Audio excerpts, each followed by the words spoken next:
Billionaire held his newborn in the hospital, but never expected his ex-fiancée to come meet the baby. Before we begin, drop a comment telling us which city you're watching from. And once the story ends, don't forget to rate it from 0 to 10. Oh, and make sure to follow our channel for more stories like this. Now, sit back and enjoy every detail. The sterile fluorescent lights of St. Mary's Hospital cast harsh shadows across Maverick Keene's angular face as he cradled the tiny bundle in his arms. At 37, he commanded boardrooms and billion-dollar deals with unwavering confidence. But this 7-pound miracle reduced him to trembling uncertainty. The baby's delicate features were serene in sleep. Tiny fingers curled against a blanket that cost more than most people's monthly salary. Maverick's dark hair was disheveled. His usually pristine Armani suit, wrinkled from hours of pacing hospital corridors, his steel-gray eyes, typically sharp with business acumen, now held a vulnerability he'd never allowed anyone to witness. The weight of responsibility pressed down on his broad shoulders, heavier than any corporate merger he'd ever navigated. "Your mummy is fighting for her life," he whispered to the sleeping infant, his voice cracking with exhaustion and guilt. "And I'm the reason you're here, aren't I?" The private room was filled with expensive arrangements of white lies and roses, flowers he had ordered more out of obligation than sentiment. Through the floor-to-ceiling windows, the city sprawled below them, its lights twinkling like stars in the darkness. This was supposed to be his kingdom, his empire built on renewable energy innovations that would change the world. Instead, it felt like a monument to his failures. His mind drifted to that fateful night 8 months ago. The company's annual gala had been a resounding success. Another renewable energy contract worth hundreds of millions. The champagne had flowed freely,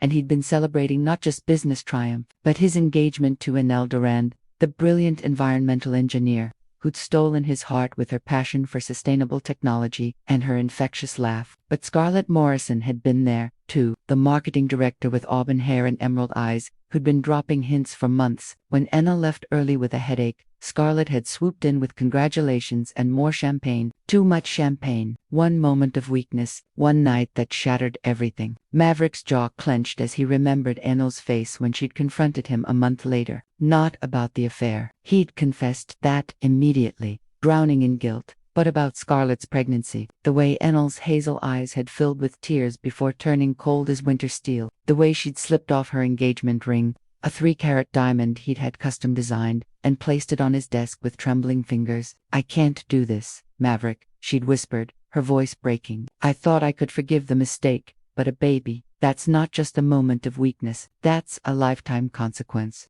He'd begged, pleaded, offered to pay for anything Scarlett needed while maintaining distance. But Anil had shaken her head, her golden brown hair catching the afternoon sunlight streaming through his office windows. "You made your choice that night. Now I'm making mine."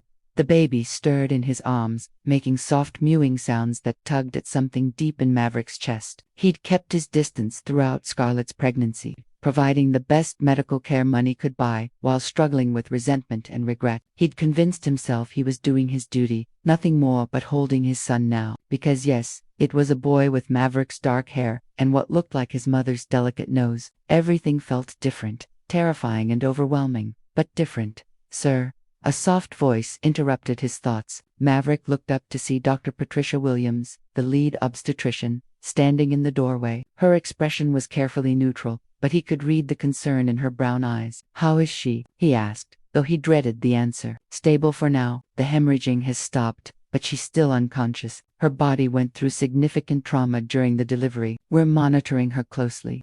Maverick nodded, guilt gnawing at his insides. Scarlett was fighting for her life because of a child he'd never wanted, conceived during a night he'd give anything to undo. "The baby needs a name for the birth certificate," Dr. Williams continued gently. "A name. Something so simple yet so permanent." Maverick looked down at his son, studying the peaceful expression, the way the infant's chest rose and fell with each tiny breath. "Alexander," he said finally. "Alexander James Keene." Dr. Williams made a note on her tablet. "And have you thought about arrangements? If Ms. Morrison's condition doesn't improve, you'll need to consider care options for Alexander." The weight of that possibility pressed down on Maverick like a physical force. Scarlett might not survive. He could be a single father to a child he'd never planned for, raising a constant reminder of the night he'd destroyed his future with the only woman he'd ever loved. As Dr. Williams left, Maverick sank into the leather recliner beside the window, Alexander still secure in his arms. The baby's presence was both a comfort and a torment, innocent and beautiful, but born from betrayal and regret. He closed his eyes, allowing himself to imagine just for a moment what it would have been like if things had been different, if he'd been stronger that night, if he'd gone home to Anil, instead of drowning his success in champagne and poor decisions. If this baby had been theirs, planned and wanted and celebrated. The sound of heels clicking against polished hospital floors drew him from his thoughts. Probably another nurse checking vitals or Dr. Williams with updates. He didn't bother looking up until the footsteps stopped just outside his door. When he raised his head, his world tilted on its axis. Anil stood in the doorway, her hand resting on the frame, as if she needed support. At 29, she was just as beautiful as he remembered, perhaps more so. Her honey blonde hair was shorter now, cut in a sleek bob that framed her heart-shaped face. She wore a simple navy dress that hugged her slender figure and low heels that made her look professional yet approachable. But it was her eyes that stopped his breath. Those hazel eyes that had once looked at him with such love now held a complex mixture of pain, curiosity, and something else he couldn't quite identify. "Hello, Maverick," she said softly, her voice carrying the same melodic quality that had first captivated him 3 years ago. He struggled to find words, his throat suddenly dry. "Anil,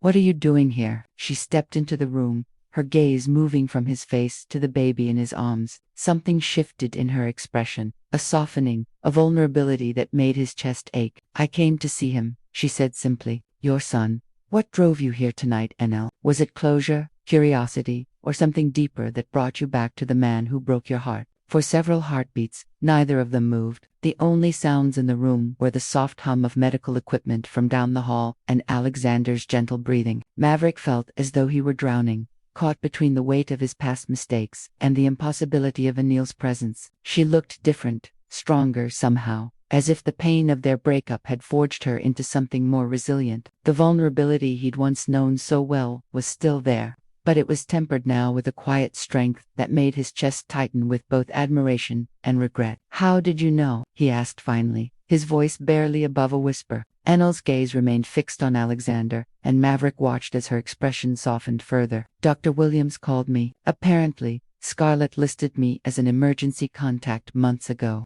She paused, finally meeting his eyes. "I think she knew this day might come, and she wanted someone here who might care about what happens to him." The revelation hit Maverick like a physical blow. Scarlett, lying unconscious in the ICU, had thought of Enel, even while fighting for her own life. The woman he'd betrayed had somehow become a contingency plan for the child born from his infidelity. "I'm sorry," he said, the words feeling inadequate and hollow. "For all of it. For that night. For what it cost us. For don't." Anil held up a hand, her voice firm, but not unkind. "We're not here for apologies, Maverick. We're here for him." She moved closer, and Maverick caught the familiar scent of her perfume, something light and floral that reminded him of spring mornings and lazy Sundays spent in bed planning their future. The memory was so vivid, it took his breath away. "May I?" she asked, gesturing toward Alexander. Maverick hesitated for only a moment before carefully transferring his son into Enel's arms. The sight of her holding his child should have felt wrong,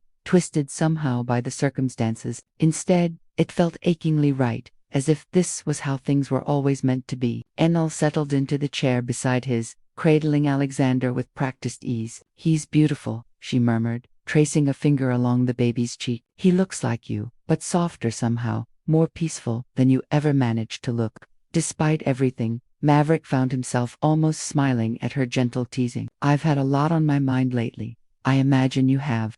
She looked up at him, and for a moment, the walls between them seemed too thin. "Have you seen her, Scarlett?" His jaw tightened briefly before the surgery. "She was scared, asking me to promise that Alexander would be okay if something happened to her." He ran a hand through his disheveled hair. "I don't know how to be what he needs, Anil.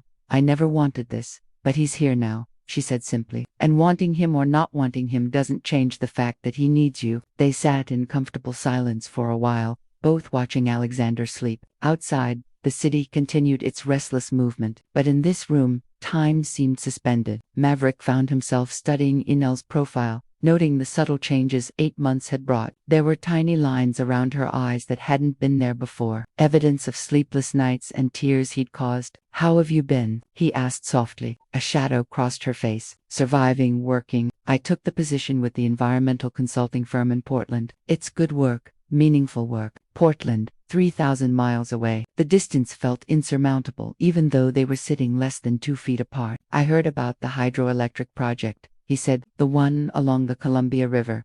Your design is revolutionary." Enel's eyebrows lifted slightly in surprise. "You've been keeping tabs on me." "I never stopped caring about your success," he admitted. Just because I destroyed what we had doesn't mean I stopped believing in what you could accomplish." Something flickered in her eyes. Pain maybe, or recognition of the man she'd once planned to marry. "It's been good for me being away, challenging myself in new ways, building something that's entirely mine." The words stung, though he knew he deserved them. She'd had to rebuild her entire life because of his choices, create a new identity separate from the future they'd planned together. Alexander stirred in Anel's arms, making soft sounds that seemed to fill the room with warmth. She automatically began to rock him gently, humming under her breath, a lullaby he didn't recognize, but that sounded hauntingly beautiful in her clear soprano voice. "You're a natural at this," he observed. "I always wanted children," she said quietly, not meeting his eyes. "We talked about it so many times. 2 kids, maybe 3, a house with a big backyard and a garden where we could teach them about sustainability and growing their own food." The future they'd planned together hung between them like a ghost. Maverick remembered those conversations, lazy evening talks about baby names and school districts, about the kind of parents they wanted to be. They'd even looked at houses in the suburbs, imagining their life beyond his Manhattan penthouse. "I remember," he said, his voice thick with emotion. "I remember all of it." Dr. Williams appeared in the doorway again, her expression more optimistic than before. "Mr. Keene, I have good news. Ms. Morrison is conscious and asking for you. Her vitals are stabilizing." Relief flooded through Maverick, followed immediately by a complex tangle of emotions he couldn't untangle. Scarlett was going to be okay, which meant Alexander would have his mother. But it also meant the woman he'd betrayed Anel with would soon be awake, aware, and part of their lives, in a way that would make any reconciliation impossible. He looked at Anel, who was carefully transferring Alexander back into his arms. Her face had closed off again, the brief intimacy of the last hour, dissolving like morning mist. "Go," she said softly. "She needs to see that he's safe." "Will you?" he began, then stopped, not sure what he was asking. "I'll be here when you get back," she said, settling back into her chair. Someone should stay with him. As Maverick made his way to the ICU, Alexander, secure in his arms, he couldn't shake the feeling that everything was about to change again. Scarlett's recovery was a blessing, but it would also force decisions he wasn't ready to make. How could he be a father to Alexander while navigating his complicated relationship with Scarlett? And what did Anil's presence here mean for all of them? The answers felt as fragile and uncertain as the tiny life in his arms, and just as precious. The ICU was a maze of beeping monitors and hushed conversations where life and death decisions were made in sterile rooms behind sliding glass doors. Maverick moved through the corridors with Alexander still in his arms, drawing curious glances from nurses who weren't accustomed to seeing newborns in this part of the hospital. Scarlett's room was at the end of the hall, and through the glass partition, he could see her propped up against white pillows. Her auburn hair fanned across the pillowcase like spilled wine. Even after everything she'd been through, she was undeniably beautiful. The kind of striking beauty that had caught his attention that fateful night, when his defenses were down, and his judgment clouded by champagne and success. He paused outside her door, studying her through the glass. Her emerald eyes were closed, but her breathing was steady,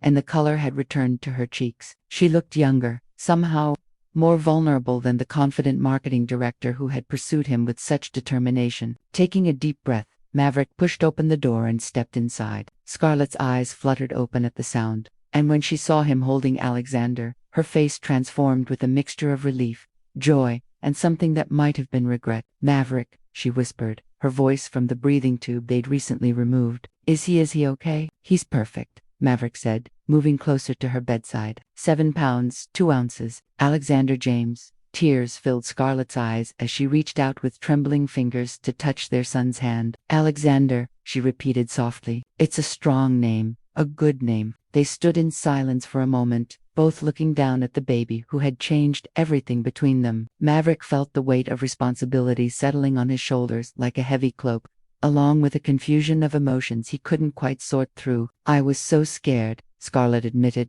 her voice barely audible. "During the delivery, when everything started going wrong.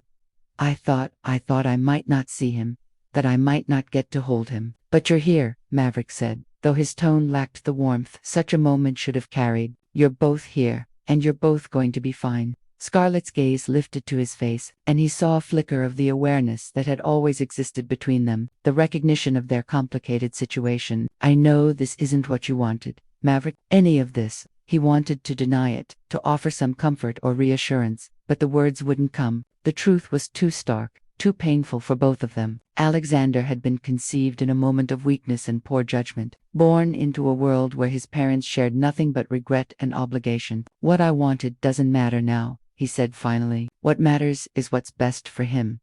"And what's best for him?" Scarlett asked, though her tone suggested she already knew the answer would be complicated. Before Maverick could respond, a soft knock at the door interrupted them. Dr. Williams entered, followed by someone Maverick hadn't expected to see. Dr. Rebecca Martinez, a family counselor at the hospital provided for complicated situations like theirs. "Morrison, I'm glad to see you're doing better," Dr. Williams said with a warm smile. "Your recovery has been remarkable.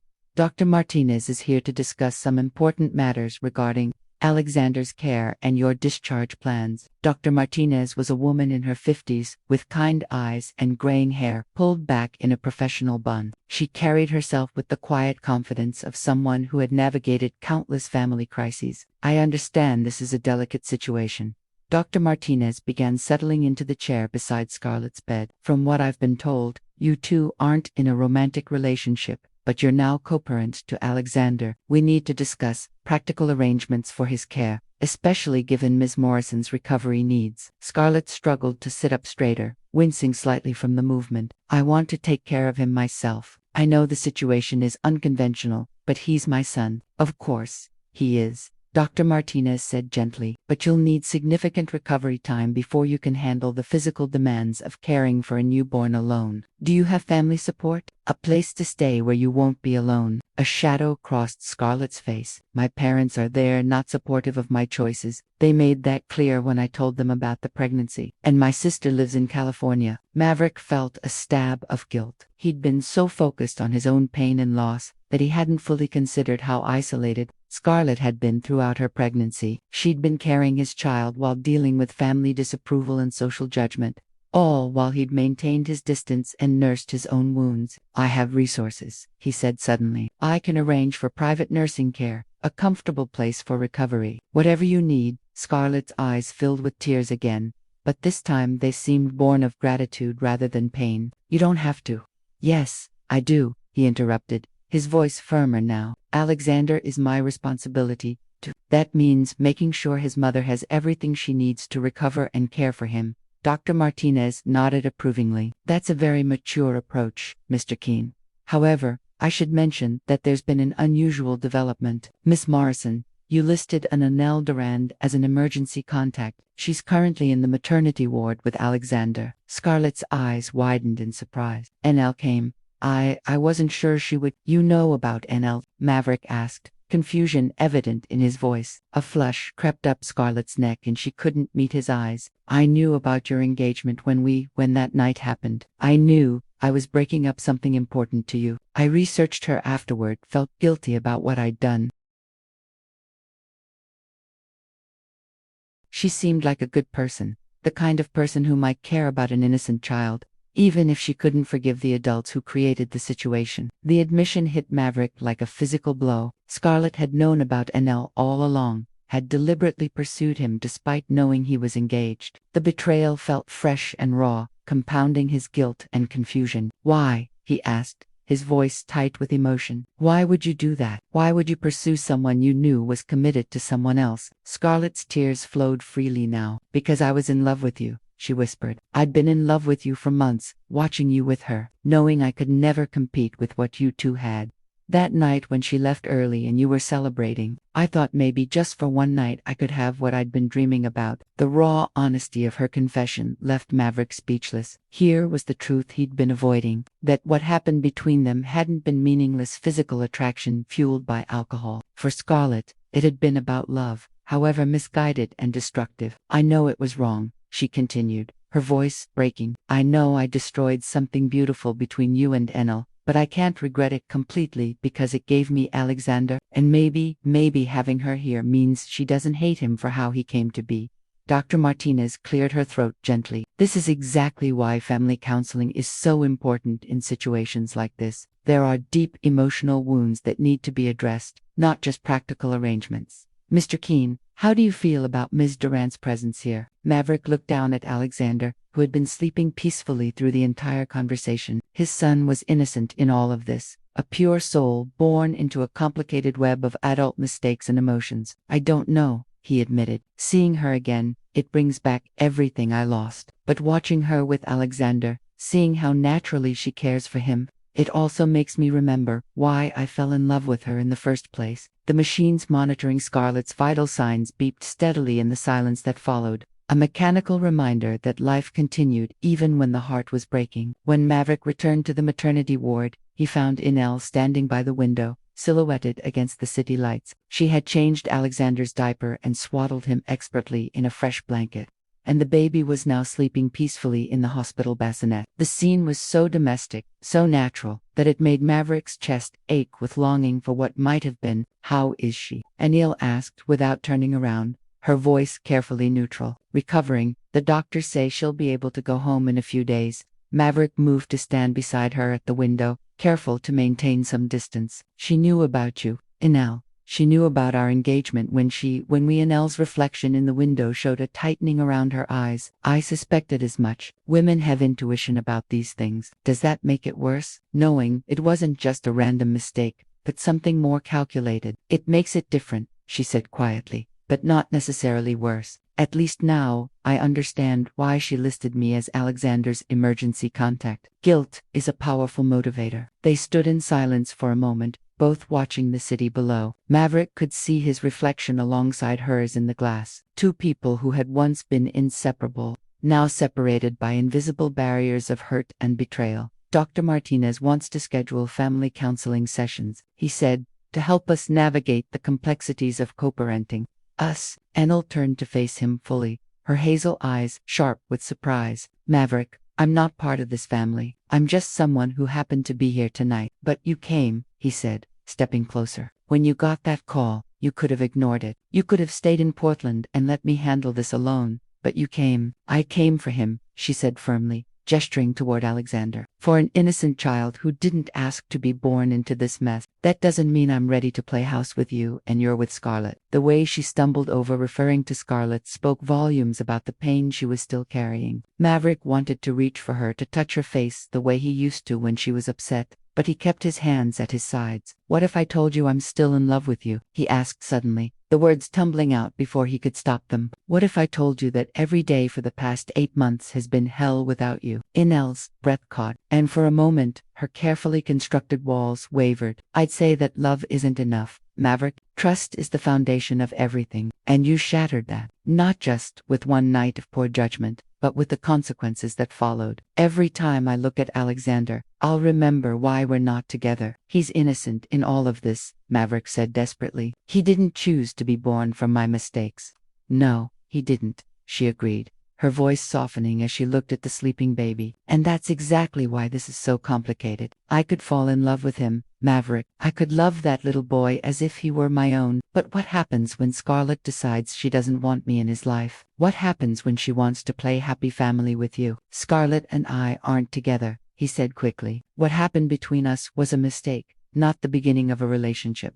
But you're connected now, forever, through him." Enel's voice was thick with emotion. "You'll share holidays and birthdays and school events. You'll make decisions together about his upbringing, his education, his future, and I'll be what? The woman who almost became his stepmother." Before Maverick could respond, the door opened, and a young nurse entered, her scrubs decorated with cartoon animals. She looked exhausted but maintained a professional smile. "I'm sorry to interrupt," she said, "but Alexander needs his next feeding, and we need to discuss his discharge paperwork. Is one of you planning to take him home when Ms. Morrison is released?" The question hung in the air between them like a challenge. Maverick realized he hadn't thought that far ahead, hadn't considered the practical reality of taking care of a newborn when he'd spent the last 8 months emotionally distancing himself from the pregnancy. He began, then stopped, uncertainty clouding his features. Annelle stepped forward, her expression shifting into the take charge mode. He remembered so well from their time together. "What kind of support does Ms. Morrison have at home? Any family nearby?" "Her emergency contact forms indicate she doesn't have local family support," the nurse said carefully. "Mr. Keene, have you discussed living arrangements with Ms. Morrison?" Maverick felt the weight of responsibility settling heavier on his shoulders. "I told her I'd arrange for private nursing care, somewhere comfortable for her to recover." "That's generous," the nurse said, "but newborns need consistent caregivers who can bond with them. The first few months are crucial for attachment and development." Annelle was quiet for a long moment, studying Alexander with an expression Maverick couldn't read. When she spoke, her voice was measured and thoughtful. "What if," she began, then paused, seeming to wrestle with herself. "What if Scarlett and Alexander stayed in my apartment in Portland for a few weeks, just until she's fully recovered? I have a spare room, and I work mostly from home right now. I could help with the transition while she learns to care for him." Maverick stared at her in shock. "Annelle, you don't have to." "I know I don't have to," she interrupted, "but maybe I want to. Maybe I need to do this for my own peace of mind, to know that Alexander is safe and cared for regardless of how complicated things are between us." The nurse looked relieved. "That sounds like a wonderful solution if everyone agrees. New mothers often do better with support, especially after traumatic deliveries." But Maverick felt a new kind of anxiety building in his chest. The thought of Enel caring for his son, bonding with Alexander while helping Scarlett recover was both incredibly generous and potentially heartbreaking for everyone involved. "What about your job?" he asked. "The hydroelectric project. I can work remotely for a few weeks," she said simply. "The preliminary design phase is mostly computer modeling anyway." As if sensing the tension in the room, Alexander began to stir in his bassinet, making soft sounds that would soon escalate to hungry cries. Without hesitation, Annelle moved to prepare his bottle, her movements confident and natural. Watching her care for his son, Maverick felt a dangerous hope beginning to bloom in his chest. But hope, he'd learned, could be the most devastating emotion of all. 3 days later, Maverick found himself in the most surreal situation of his life, sitting in the first-class cabin of a private jet bound for Portland. Watching his ex-fiancée bottle feed the son he'd had with another woman, Scarlett dozed in the seat across the aisle, still weak from her ordeal, but determined to be discharged from the hospital, despite her doctor's concerns. The jet was one of his smaller aircraft configured for comfort rather than business meetings. Soft leather seats, mahogany trim, and floor-ceiling windows that showcased the clouds below. It was the same plane he and Annelle had taken to Napa Valley for their second anniversary. When he'd first started thinking about engagement rings and forever. "He's getting stronger," Annelle murmured, adjusting Alexander's position as he fed. "His grip is more confident now." Maverick watched her with a mixture of awe and agony. She'd taken to motherhood with an intuitive grace that made everything look effortless. But he could see the emotional toll in the careful way she held herself, the deliberate distance she maintained from him, even in the confined space of the aircraft. "You don't have to do this," he said quietly, not wanting to wake Scarlett. "I could hire the best nannies, arrange for round-clock care in Manhattan. You don't have to disrupt your life for us." "For him," Annelle corrected, not looking up from Alexander. "I'm doing this for him, and maybe for me, too. I need to know that I can handle being around this situation without falling apart." There was steel in her voice that hadn't been there before their breakup. The past 8 months had changed her, made her more self-sufficient and guarded. Maverick missed the softness she'd once shown only to him, the vulnerability she'd trusted him with. His phone buzzed with a text from his assistant, Rebecca, updating him on the arrangements she'd made in Portland. A private nurse would be available if needed. A grocery delivery service was stocked and ready, and his security team had already swept Enel's building for any potential issues. "I've arranged for additional support," he said, showing her the message. "Whatever you need, Just say the word. What I need, Enel said, finally meeting his eyes, is for you to understand that this is temporary. A few weeks, maybe a month, until Scarlett is strong enough to manage on her own. Then you'll need to figure out a permanent arrangement that doesn't involve me. The word stung, but he nodded his acceptance. I understand. Do you? She challenged, her voice sharper than before. Because you're looking at me the way you used to, Maverick. Like you're hoping this proximity will somehow fix what's broken between us. That's not what this is. Before he could respond, Scarlett stirred in her seat, her green eyes opening slowly. She looked pale and fragile, but alert. Are we almost there? About 20 minutes out, Maverick replied, immediately shifting his attention to her. How are you feeling? Like I got hit by a truck, she said honestly, attempting a weak smile. But better than yesterday. Her gaze moved to Enel holding Alexander, and something complex flickered across her features. I still can't believe you're doing this. Helping us, I mean. After everything, Enel's expression softened slightly. Children shouldn't suffer for adult mistakes. Alexander deserves the best possible start in life, regardless of how complicated his family situation is.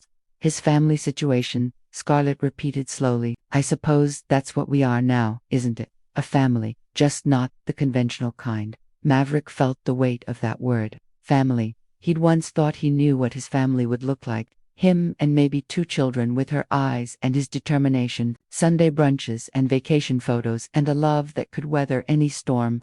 Instead, he had a son with a woman he barely knew, while the woman he'd planned to marry sat nearby, treating them all with careful, professional kindness. Enel, Scarlett said suddenly, can I ask you something personal? Enel tensed slightly, but nodded. Of course. Do you hate me for what I did?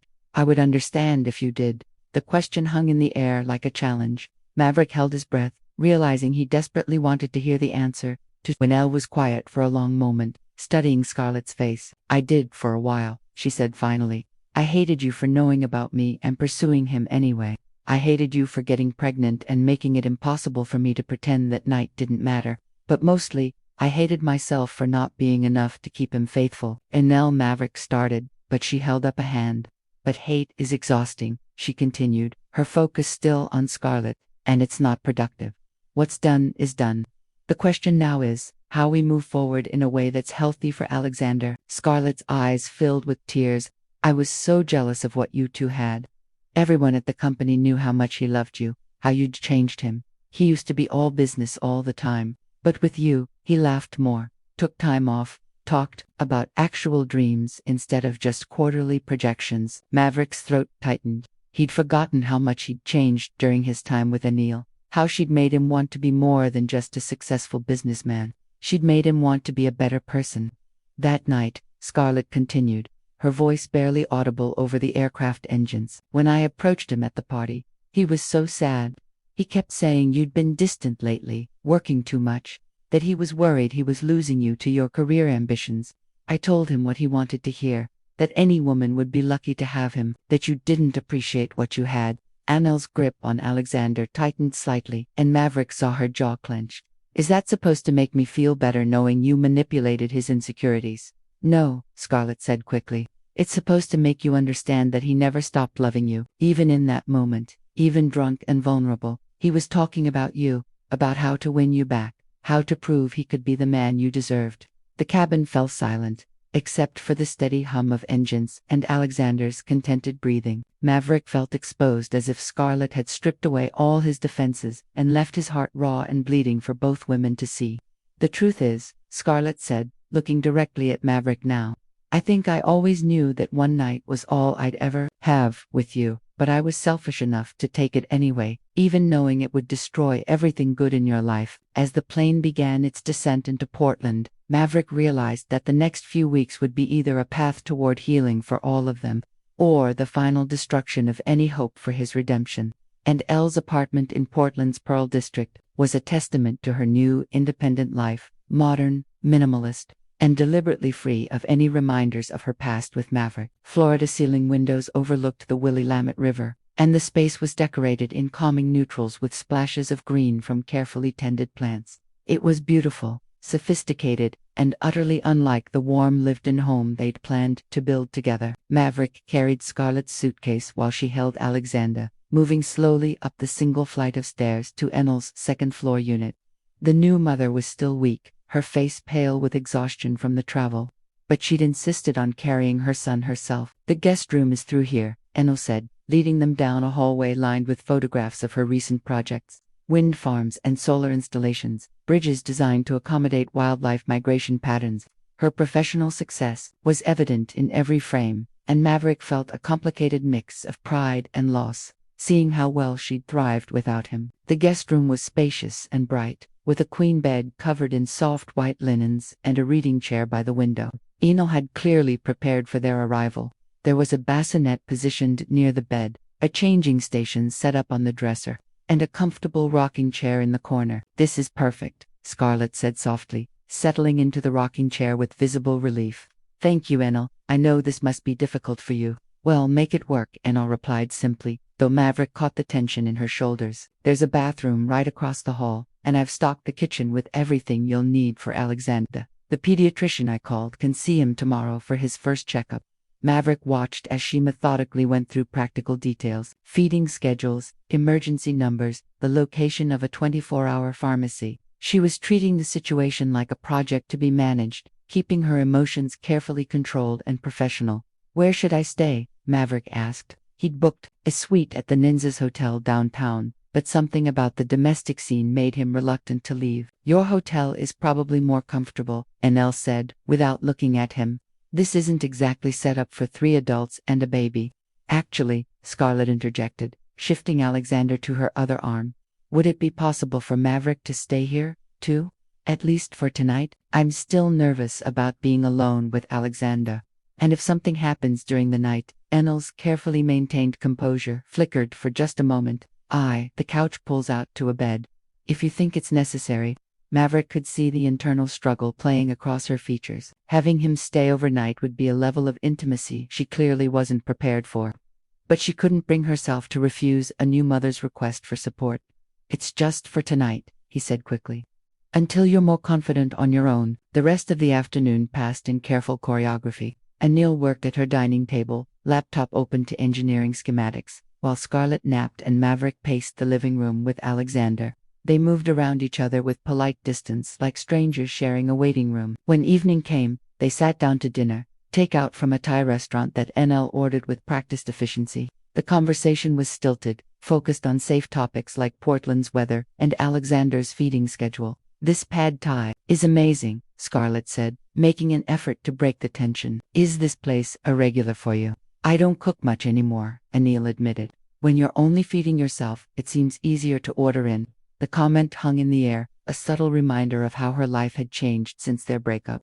Maverick remembered how much she'd loved cooking for them both, how Sunday mornings had often started with elaborate brunches that took hours to prepare and consume. "You used to make the most incredible lemon ricotta pancakes," he said without thinking, then immediately regretted the personal reference. Anil's fork paused halfway to her mouth. "That was a different life," she said coolly. After dinner, they established an awkward routine. Scarlett retreated to the guest room with Alexander, exhausted from her first full day out of the hospital. Enel set up the pull-out couch for Maverick, providing him with sheets and pillows with the same efficient kindness she'd shown all day. "Thank you," he said as she prepared to go to her own room for all of this. "I know it can't be easy." She paused in the doorway, her hand on the light switch. In the soft lamplight, she looked younger, more like the woman he'd fallen in love with 3 years ago. "It's not about easy or difficult, Maverick. It's about doing the right thing. That little boy deserves stability and care, regardless of how the adults in his life have complicated things." "And what about what you deserve?" he asked softly. "You deserves happiness, Enel. You deserve someone who won't betray your trust." Something painful flashed across her face. "What I deserve is to stop having conversations like this. Good night, Maverick." She turned off the light and disappeared into her bedroom, leaving him alone in the living room with the pull-out couch and the weight of his regrets. Through the thin walls, he could hear Alexander stirring in the guest room, making soft sounds that would soon escalate to cries. Before Scarlett could fully wake, Maverick moved quietly down the hall and gently lifted his son from the basket. Alexander's tiny face scrunched in preparation for a wail, but Maverick began to rock him gently, humming an old song his own father had sung to him decades ago. To his surprise, Alexander settled against his chest, his breathing evening out as he found comfort in his father's arms. For the first time since that catastrophic night 8 months ago, Maverick felt a glimmer of peace. Maybe he didn't know how to fix the damage he'd caused between him and Enel, but he could learn to be the father Alexander needed. What he didn't see was Enel standing in her bedroom doorway, watching through the crack as he comforted his son in the darkened hallway. Her hand was pressed to her chest over a heart that was betraying her careful resolve by breaking just a little bit more. 2 weeks into their unconventional arrangement, a routine had emerged in Enel's apartment. Mornings belonged to quiet efficiency, coffee brewing while Alexander had his first feeding, Scarlett growing stronger each day, Maverick dividing his time between business calls and learning to change diapers with surprising competence. Enel maintained her professional distance, but Maverick caught glimpses of her watching him with Alexander, something unguarded flickering in her eyes before she looked away. It was a Tuesday afternoon when everything shifted. Enel was reviewing structural calculations at her laptop.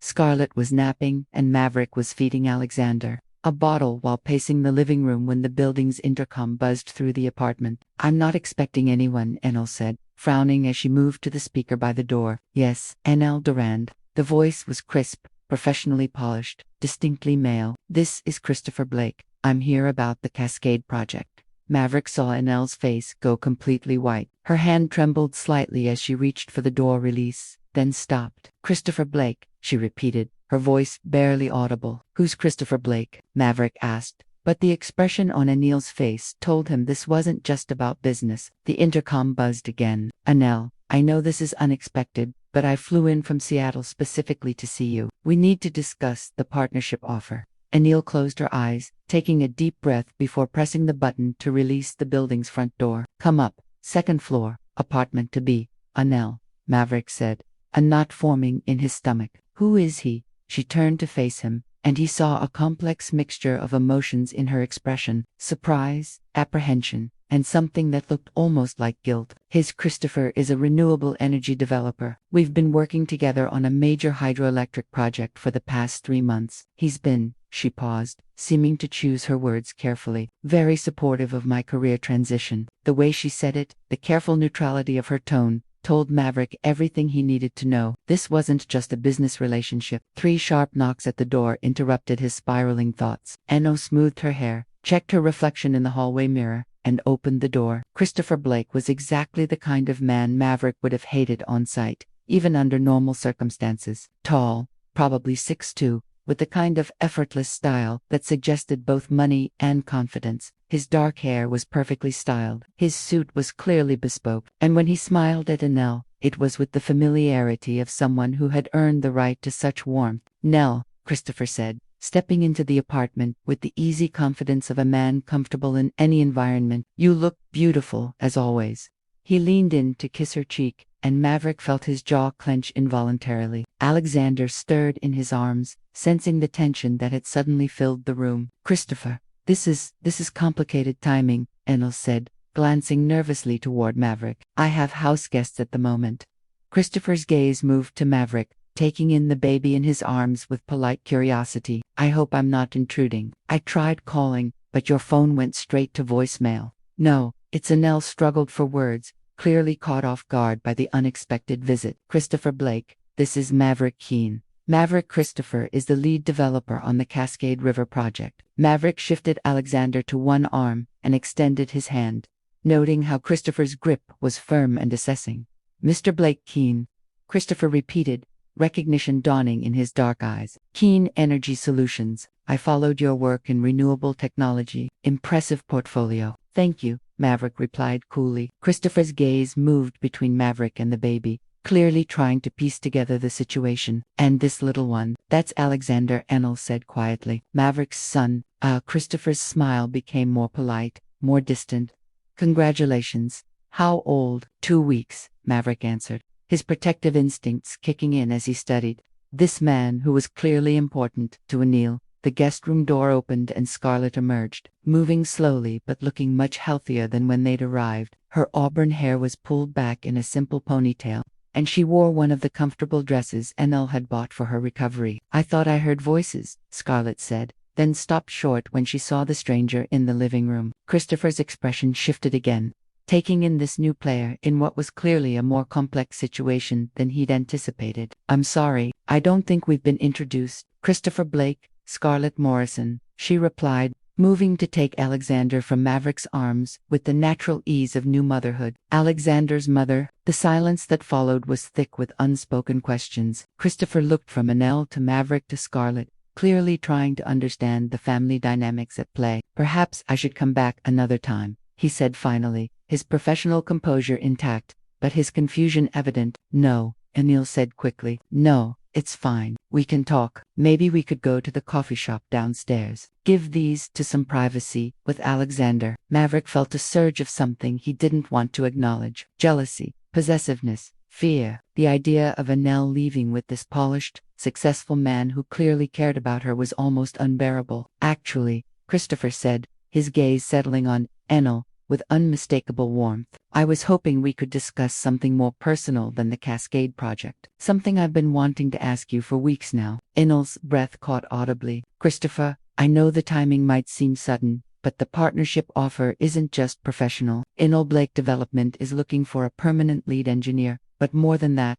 I'm looking for—" He paused, seeming to remember their audience. "Perhaps we should discuss this privately." Maverick felt the bottom drop out of his world. A partnership offer, a permanent position, and clearly something more personal that Christopher wanted to discuss. All the progress he thought he'd been making, all the small moments when he'd caught Annelle watching him with softness in her eyes, suddenly felt meaningless. "Yes," Annelle said, her voice strained. "Let's go downstairs." As she gathered her purse and jacket, she avoided looking directly at Maverick, but he saw the conflict in her movements, the way her hands shook slightly as she reached for her keys. "We'll be back in an hour," she said to the room in general. After they left, Scarlett settled into the rocking chair with Alexander, studying Maverick's face with surprising perceptiveness. "That was the man she's been seeing," she said finally. "She never said she was seeing anyone," Maverick replied, his voice tight. "She doesn't have to say it. It's in the way he looked at her, the way she got flustered when he showed up. And did you see that bracelet she's wearing? The silver one with the small diamond. That's not something a woman buys for herself." Maverick's hands clenched into fists at his sides. Annelle was moving on, building a new life with someone who could offer her everything he'd destroyed: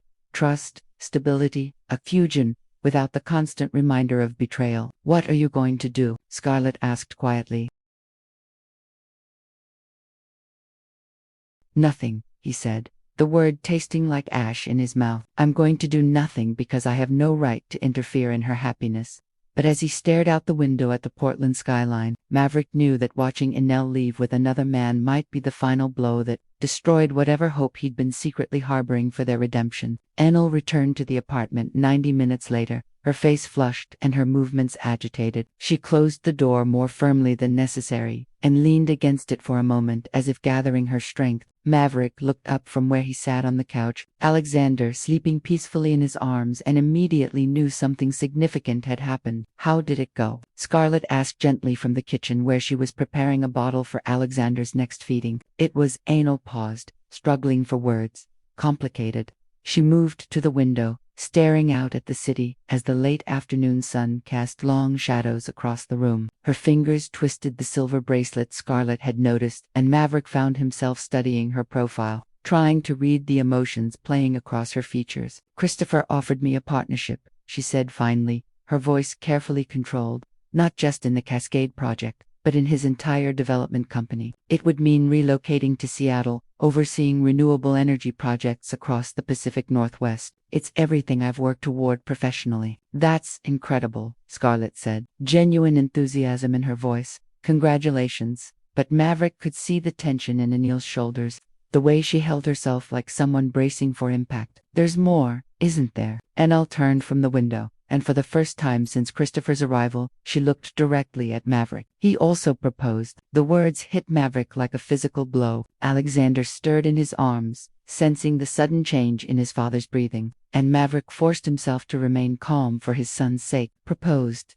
Scarlett repeated, her voice rising slightly in surprise. "Marriage," Annelle clarified, her gaze never leaving Maverick's face. "He's been planning it for weeks. Had the ring custom designed, researched my favorite restaurants, even spoke to my parents about his intentions." Maverick felt something inside his chest crack. Christopher had done everything right, everything Maverick himself had done 3 years ago when he'd proposed to Annelle on a beach in Santorini. The other man had been patient, respectful, thorough, all the things Maverick had failed to be when it mattered most. What did you tell him? The question escaped before Maverick could stop it, though his voice was steady. I told him I needed time to think. Annelle's hands were shaking now, and she clasped them together to still the tremor. He was understanding about it, said he'd wait as long as I needed, but that he hoped I'd consider relocating to Seattle, regardless of my answer about marriage. But you're considering it, Scarlett observed quietly. Both the partnership and the proposal. I should be, Annelle said, her voice thick with emotion. Christopher is a good man. He's successful,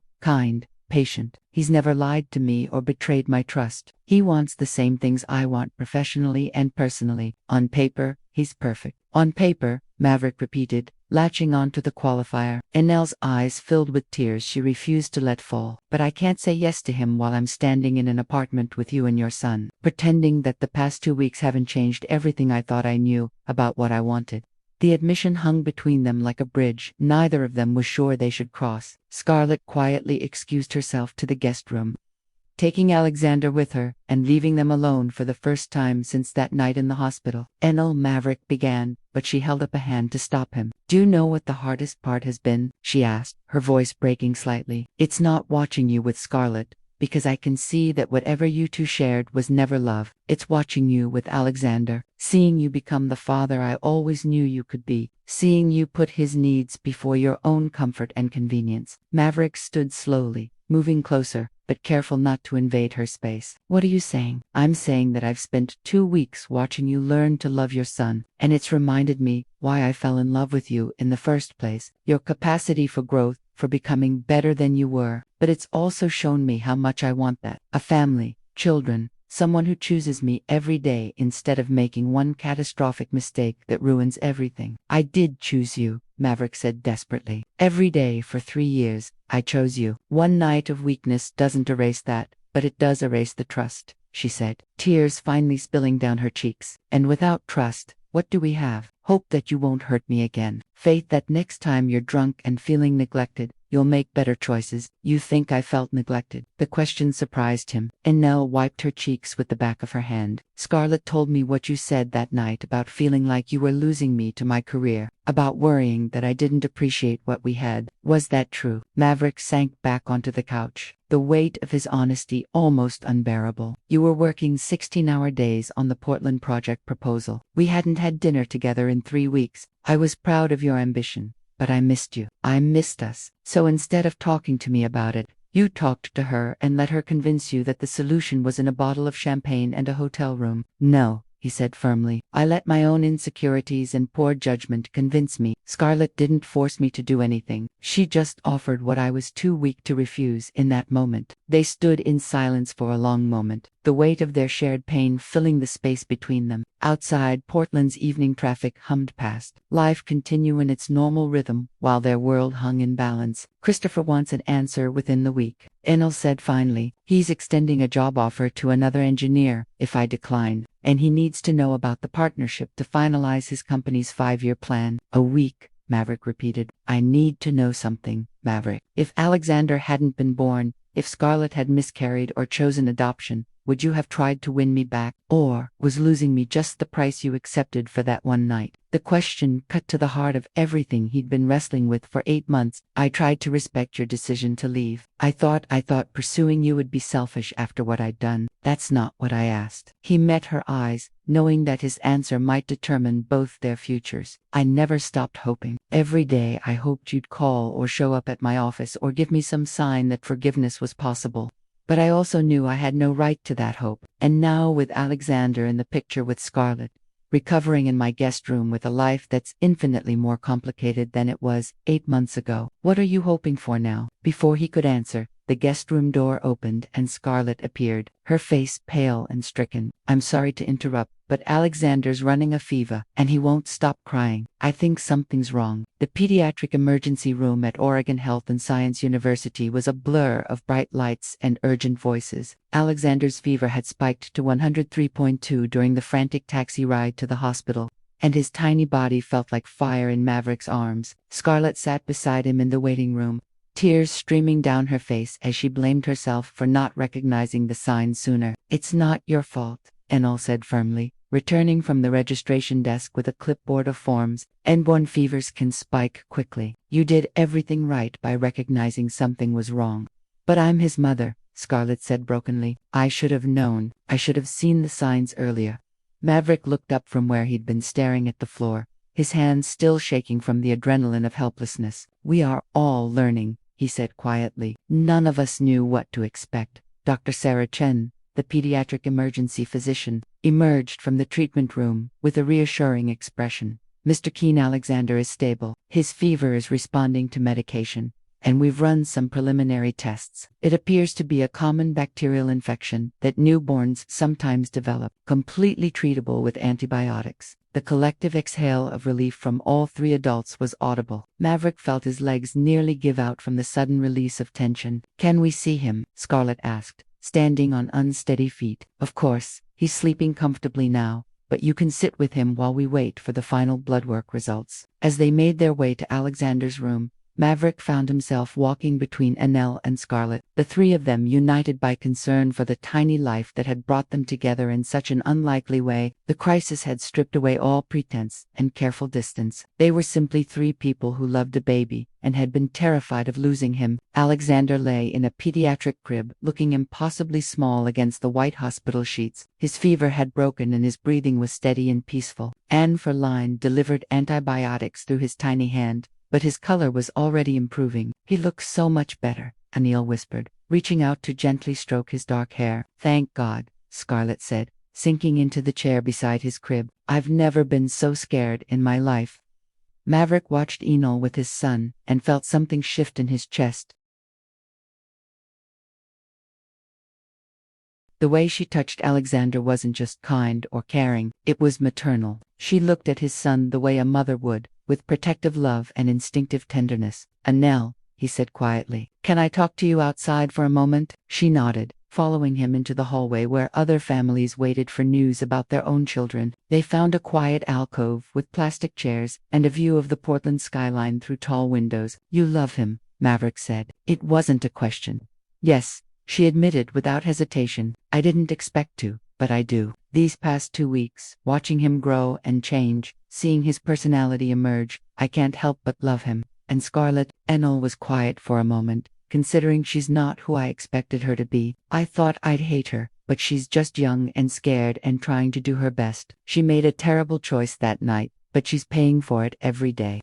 And she clearly loves Alexander more than anything." What about Christopher's offer? The question had been burning in Maverick's mind since they'd rushed to the hospital. "When I got that call from Scarlett saying Alexander was sick, when I heard the panic in her voice," Enil's voice broke slightly, "all I could think was that we needed to get to the hospital. Not you and Scarlett, not Alexander's parents. We were a family." Maverick's heart pounded against his ribs. "What are you saying?" "I'm saying that sitting in this waiting room, terrified that something might happen to Alexander, I realized that somewhere along the way, he became mine, too. Not legally, not biologically, but emotionally. And the thought of moving to Seattle, of building a life with Christopher while Alexander grows up 3 states away." She shook her head. "I can't do it." "You're turning down the proposal." "I'm turning down everything," she said, meeting his eyes directly. "The partnership, the marriage, the chance to start fresh somewhere else. Because as much as I want to protect myself from more heartbreak, I can't walk away from that little boy. And I can't walk away from you." Maverick felt as though the ground had shifted beneath his feet. "Anel, I'm not saying I forgive you," she said quickly, holding up a hand. "I'm not saying we can go back to what we had before. But tonight, watching you with Alexander when he was sick, seeing how you put his needs before your fear, I remembered why I fell in love with you.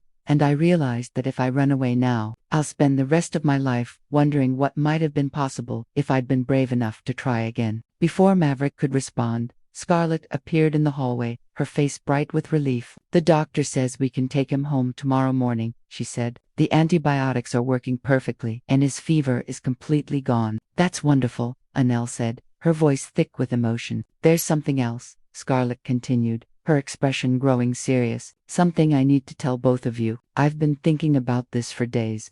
But tonight, sitting there watching Alexander sleep, I realized I can't put it off any longer." Maverick felt his stomach clench with new anxiety. "What is it?" I've been offered a job, Scarlett said. My college roommate lives in Denver now and she's starting a marketing firm. She wants me to be her partner. It's a fresh start away from all the complications here. What about Alexander? Annelle asked, though her voice was carefully neutral. Scarlett's eyes filled with tears. That's what I need to discuss with you both. I love my son more than life itself, but I also know that I'm 26 years old, financially dependent on Maverick's generosity, and emotionally unprepared for single motherhood. These past 2 weeks watching you two with Alexander, you're both naturals at this. You love him the way he deserves to be loved. Scarlett, Maverick began, but she held up a hand. I'm not talking about abandoning him, she said quickly. I'm talking about shared custody.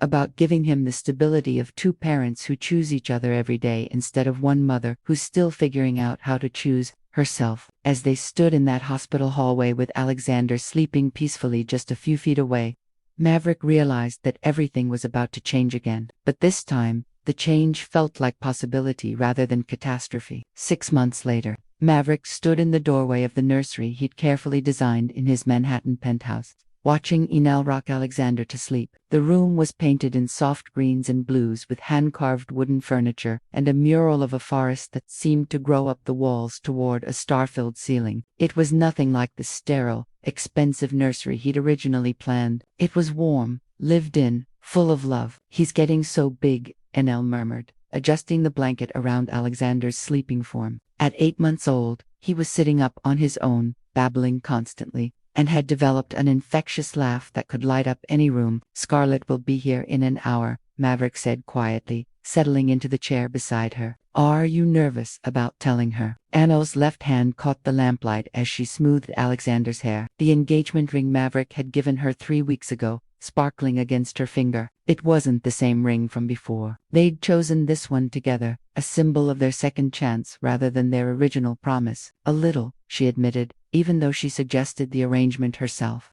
Actually signing the custody papers feels so final. The past 6 months had been a careful dance of healing and rebuilding. Scarlett had taken the job in Denver, visiting Alexander twice a month and calling every few days to check on his development. She'd thrown herself into her new career with impressive determination, building something of her own while gradually finding peace with her decision to share custody. She's happy, Maverick said, thinking of their last video call when Scarlett had introduced them to her new boyfriend, a kind-eyed architect who made her laugh in ways Maverick had never managed. Really happy. The guilt she was carrying about that night, about how Alexander was conceived, letting go of it has freed her to become who she's meant to be. And what about us? Enel asked, turning to face him. Are we who we're meant to be? It was the question that had haunted both of them through months of coos therapy, family counseling sessions, and long conversations about trust and forgiveness.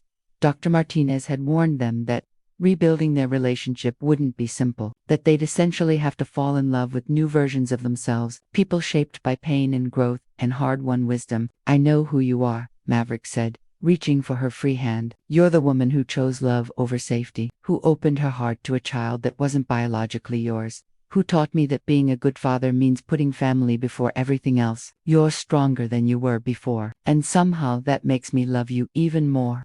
And you, she said, intertwining their fingers. You're the man who learned that success isn't just about building an empire, but about building a home. You chose to fight for us, instead of just accepting that you'd lost everything. You became the father Alexander needed and the partner I needed. They sat in comfortable silence for a moment, watching Alexander sleep. The baby's peaceful breathing was the soundtrack to their new life. Quieter than before, more intentional, built on a foundation of hard truths rather than easy assumptions. I have something to tell you, Enel said suddenly, a smile playing at the corners of her mouth. Good news, or challenging news? Maverick asked, though her expression suggested he already knew. Potentially life-changing news. She placed his hand on her still flat stomach. We're going to need a bigger nursery. The words hit Maverick like a bolt of lightning. Are you 8 weeks? She confirmed, her smile breaking into a full grin. I wanted to wait until after we signed the custody papers with Scarlett, until everything was settled with Alexander. Maverick pulled her into his arms, careful not to wake the baby sleeping in her lap. A baby, he whispered against her hair. Our baby. Are you happy? She asked,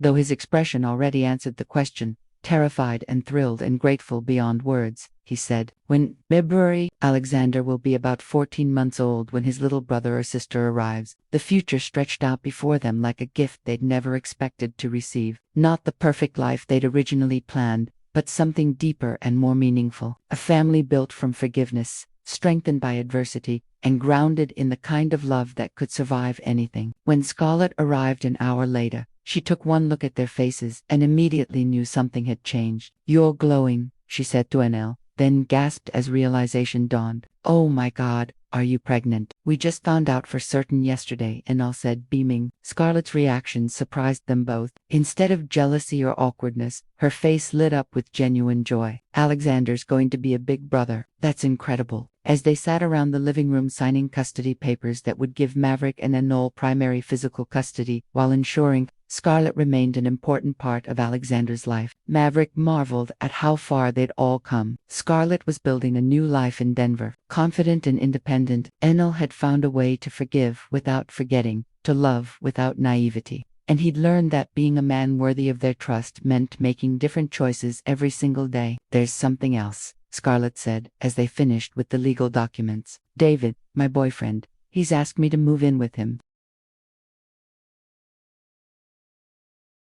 Nothing dramatic, just the next step. "That's wonderful," Enel said warmly. "You deserve happiness, Scarlett, real happiness." "So do you," Scarlett replied, looking between Maverick and Enel. "Both of you. What happened that night was my fault as much as his.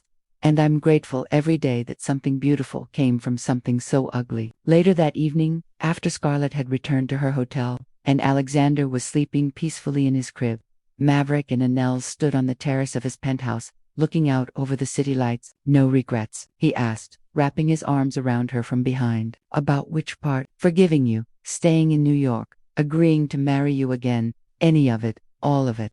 Anna leaned back against his chest, her hands covering his where they rested on her stomach. "Ask me again in 20 years, when we're watching Alexander graduate from college and trying to keep up with a teenager who has your stubborn streak and my engineering brain. I love you," he said simply, the words carrying the weight of everything they'd survived together. "I love you too," she replied. "All of you. The man who made mistakes, the man who learned from them, and the man who chose to fight for our family, even when it seemed impossible." As they stood together under the Manhattan stars, with their sleeping son just a few rooms away, and their unborn child growing safely inside Enel's body, Maverick knew that this was what redemption looked like. Not perfection, but the courage to keep choosing love even after betrayal. Not the absence of scars, but the strength to let those scars tell a story of healing rather than hurt. Their love story hadn't ended with betrayal and heartbreak. It had simply been rewritten, stronger and more beautiful than either of them had dared to hope. 5 years later, the sprawling backyard of their Westchester home was alive with the chaos of a 5-year-old's birthday party. Alexander, now a confident kindergartner with his father's dark hair and his mother's curious hazel eyes, raced across the perfectly manicured lawn with a pack of his classmates, his laughter echoing off the trees that Enel had personally selected and planted when they'd moved from the Manhattan penthouse 3 years ago. Maverick stood at the outdoor kitchen, manning the grill while keeping one eye on his son and another on 3-year-old Emma, who had inherited her mother's engineering mind and was currently constructing an elaborate castle in the sandbox with mathematical precision. Her golden curls caught the afternoon sunlight as she explained to her younger brother, 2-year-old James, why his block placement was structurally unsound. "The foundation needs to be wider than the top," Emma was saying with the serious tone of a professor addressing a particularly slow student. "Otherwise, gravity will make it fall down." James, who had Maverick's gray eyes and Annel's infectious smile, simply grinned and knocked over his sister's careful construction, sending blocks flying in all directions. "Daddy," Emma wailed, her architectural masterpiece in ruins. James Keen Maverick called out with mock sternness, "What's the rule about destroying your sister's projects? Say sorry and help fix it." James recited dutifully, though he was clearly fighting back. Giggles. Enel emerged from the house carrying a tray of lemonade, her summer dress flowing around her legs as she navigated between excited children. At 35, She'd grown into her role as mother and wife, with a grace that still took Maverick's breath away. The soft lines around her eyes spoke of years of laughter, and the confidence in her movements reflected the success of her consulting firm, which had grown from a one-woman operation to a team of 12 engineers specializing in sustainable family housing. "Alexander, honey, come wash your hands," she called to their eldest. "Aunt Scarlett will be here any minute with your surprise." Alexander's face lit up at the mention of Scarlett, who had become a beloved fixture in their unconventional family. Her visits had increased over the years as her Denver-based marketing firm expanded, and she'd recently opened a New York office that allowed her to spend 2 weekends a month with them. "Is Uncle David coming to?" Alexander asked, racing over to the outdoor sink they'd installed specifically for muddy children. "Of course he is," Anel said, ruffling his hair. "He wouldn't miss your birthday." Scarlett's marriage to David Morrison 18 months ago had been a small, intimate affair in the mountains outside Denver. Alexander had served as ring bearer, his chest puffed with pride as he carried the rings down the aisle. The wedding photos now held a place of honor on their living room mantelpiece next to pictures of Maverick and Enel's own second wedding, and countless family moments that documented their blended family's growth. 37 kids, Maverick said as Enel approached the grill. "Did we really invite 37 5-year-olds to our house?" 35 kids and 2 very tired adults who clearly didn't think this through, Enel corrected, standing on her toes to kiss his cheek. "But look at him, Maverick. Look how happy he is." Maverick followed her gaze to Alexander, who was now organizing his classmates into teams for some elaborate game that involved strategic placement of pool noodles and appeared to require a great deal of shouting. Their son was confident, kind, and naturally inclusive. The kind of child who noticed when someone was sitting alone and immediately invited them to join. "Whatever adventure he was orchestrating, he's incredible," Maverick said softly. "They all are, even when James is systematically destroying everything Emma builds, especially then," Maverick replied, watching his youngest son toddle after his sister with determined affection. "He's going to keep her from taking herself too seriously, and she's going to teach him that there are consequences for his actions," Anil added. "Perfect balance." The sound of a car in the driveway announced Scarlett and David's arrival, and Alexander abandoned his pool noodle strategy to race toward the gate. Scarlett emerged from a silver SUV, looking radiant in a flowing blue dress, her auburn hair shorter now, and stir with highlights that caught the afternoon sun. David followed, carrying what appeared to be a large, mysteriously wrapped box that had Alexander practically vibrating with excitement. "And Scarlett," Alexander launched himself into her arms with the enthusiasm of a child who had never questioned the love of every adult in his expanded family. "Happy birthday, sweet boy," Scarlett said,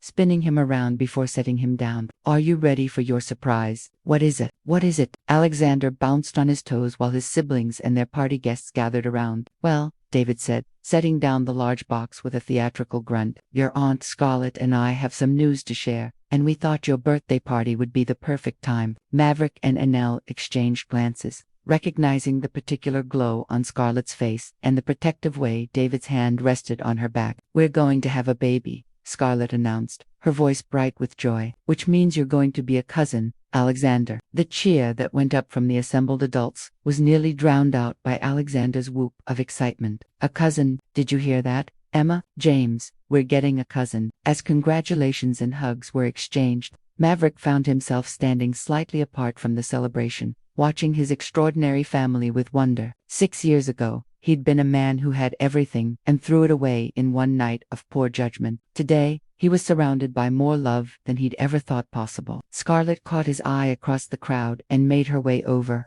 leaving David to field questions about due dates and baby names. "Can you believe this is our life?" she asked, settling beside him on the porch steps. 6 years ago, if someone had told me I'd be married to an amazing man, running a successful business and announcing my pregnancy at my biological son's birthday party, while his stepmother, who used to be my lover's fiancée, organizes games for our extended family, I'd have thought they were insane. "It sounds like a soap opera when you put it like that," Maverick said with a laugh. "The best kind," Scarlett replied. "The kind where everyone gets their happy ending even when they don't deserve it." "You deserved happiness, Scarlett. You always did. So did you, and so did Enel." She watched as Enel helped Emma construct a new, even more elaborate castle, while James supervised by providing running commentary. "She's an incredible mother. She's an incredible everything," Maverick said. I still don't know what I did to deserve a second chance with her. You fought for it, Scarlett said simply. Every day for months. You chose to be better than you were. That's not luck, Maverick. That's character. As the afternoon stretched into evening and the party wound down, Maverick found himself in Alexander's bedroom, reading his son's favorite bedtime story, a tale about a dragon who learned to use his fire to help others instead of causing destruction. It had become their nightly ritual. This story about transformation and second chances. Daddy, Alexander said as Maverick closed the book, when the new baby comes, will you and Uncle David teach them to play soccer like you taught me? If they want to learn, Maverick said, tucking the covers around his son's shoulders. But they might want to learn engineering like Mommy and Emma, or art like Aunt Scarlett, or building like Uncle David. Or they might want to learn everything like me, Alexander said with the supreme confidence of a 5-year-old who believed the world was full of infinite possibilities. You're right, Maverick said, kissing his son's forehead. They might want to learn everything.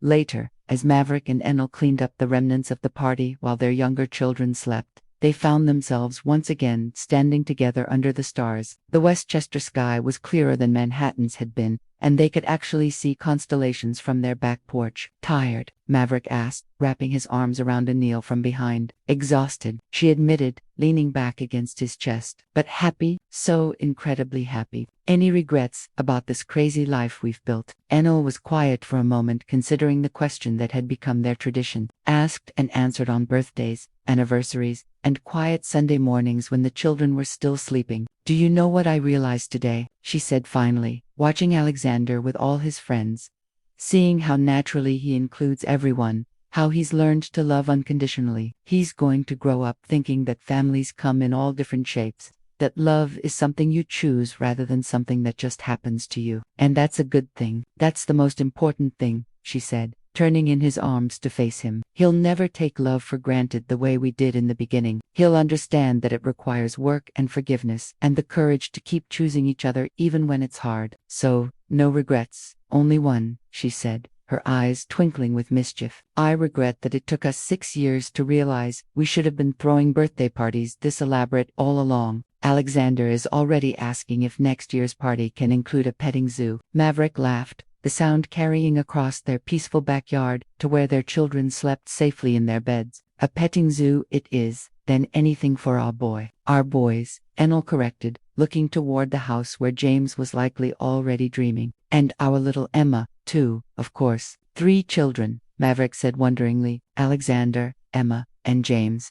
We're going to need a bigger car when they're all teenagers. We're going to need a lot of things, Enel said. Patience, energy, probably a vacation when they're all teenagers. But not more love, Maverick said, understanding flooding through him. We seem to have an endless supply of that. As they stood together under the star-filled sky, surrounded by the evidence of their beautifully complicated life, Maverick knew that this was what healing looked like. Not the absence of scars, but the transformation of those scars into something beautiful. Not the perfect family they'd once planned, but the perfect family for them, built on forgiveness, strengthened by adversity, and held together by the kind of love that could survive anything. Their story hadn't ended with betrayal and heartbreak. It had simply been rewritten one day at a time, one choice at a time, until it became something neither of them could have imagined. But both of them knew they couldn't live without. In the end, that was the greatest gift their mistakes had given them. The knowledge that love wasn't something that happened to them, but something they created together every single day, with every choice to forgive, to trust,